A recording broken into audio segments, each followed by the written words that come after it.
আমরা এই প্রজেক্টটি একটি সূর্য কিভাবে তৈরি করতে হয় সেটি দেখব, যেটি আমরা স্ক্রিনে দেখতে পাচ্ছি।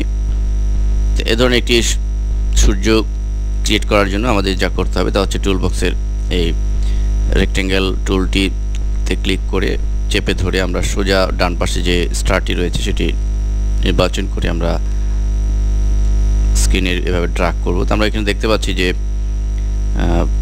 5টি স্টার সম্বলিত একটি স্টার ক্রিয়েট হয়েছে, কিন্তু আমরা যে উপরের প্রজেক্টের মতো সূর্য ক্রিয়েট করতে চাই, তাহলে আমাদের যা করতে হবে তা হচ্ছে স্টারটিকে ঠিক স্ক্রিনে এভাবে ড্র্যাগ করে আমাদের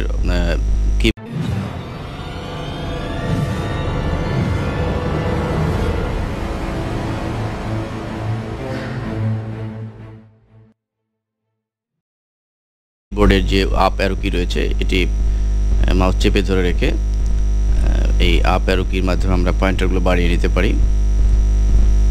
তো এইভাবে পয়েন্টার আমরা বাড়িয়ে নিয়ে আমরা মাউস ছেড়ে দিব, এরপর সিলেকশন টুল দিয়ে এটিকে নিয়ে আসবো নিচে। এরপরে আমরা যে কাজটি করব সেটি হচ্ছে যে সূর্যের ইফেক্ট দেওয়ার জন্য এটিকে গ্রেডিয়েন্ট দিব। তো গ্রেডিয়েন্ট দেওয়ার জন্য আমরা কালার প্যালেটের ডান পাশে যে গ্রেডিয়েন্ট রয়েছে গ্রেডিয়েন্টে ক্লিক করে এই গ্রেডিয়েন্টের এখানে ক্লিক করব এবং টাইপ বক্স হতে আমরা রেডিয়াল নির্বাচন করে দিব। এরপর আমাদের যে কাজটি করতে হবে যে রেডিয়ালের এই স্লাইডার প্রথম স্লাইডারে ক্লিক করে আমরা কালার নিয়ে আসার জন্য এই ডান পাশের এই পয়েন্টারে ক্লিক করে আমরা RGB অথবা সেমাইক নির্বাচন করে দিব এবং আমরা প্রথম স্লাইডার সিলেক্ট থাকা অবস্থায় ইয়েলো কালারটি নির্বাচন করব এবং দ্বিতীয় স্লাইডারে ক্লিক করে একইভাবে আমরা এই পয়েন্টার থেকে আমরা RGB কালার নির্বাচন করব এবং এখানে টকটকে লাল রেড ডার্ক কালারটি নির্বাচন করব।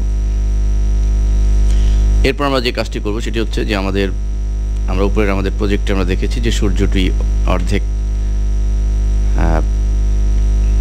করা। তো এটি করার জন্য আমাদের এই সূর্যের নিচের অংশটুকু কেটে ফেলতে হবে। এই জন্য আমরা টুল বক্সে সেজার টুলে ক্লিক করে আমরা চেপে ধরে এই নাইফ টুলটি নিয়ে আসবো। তো নাইফ টুলের সাহায্যে নর্মালি আমরা এটিকে কাটবো।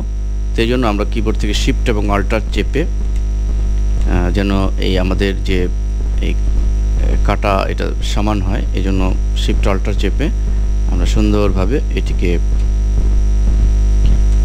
আমরা কেটে ফেলব। তো কাটা হয়ে যাওয়ার পর আমরা সিলেকশন টুলে ক্লিক করব এবং অবশ্যই বাইরে একবার ক্লিক করে নিয়ে এরপরে নিচের অংশটুকু আমরা সরিয়ে ডিলিট করে দিব।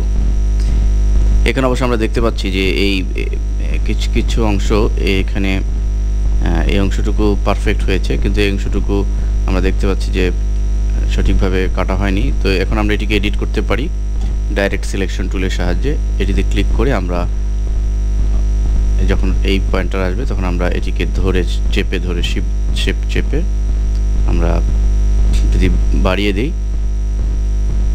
নর্মাল করি তাহলে আমরা দেখতে পাবো যে এটি আরেকটা পয়েন্টার বেড়েছে।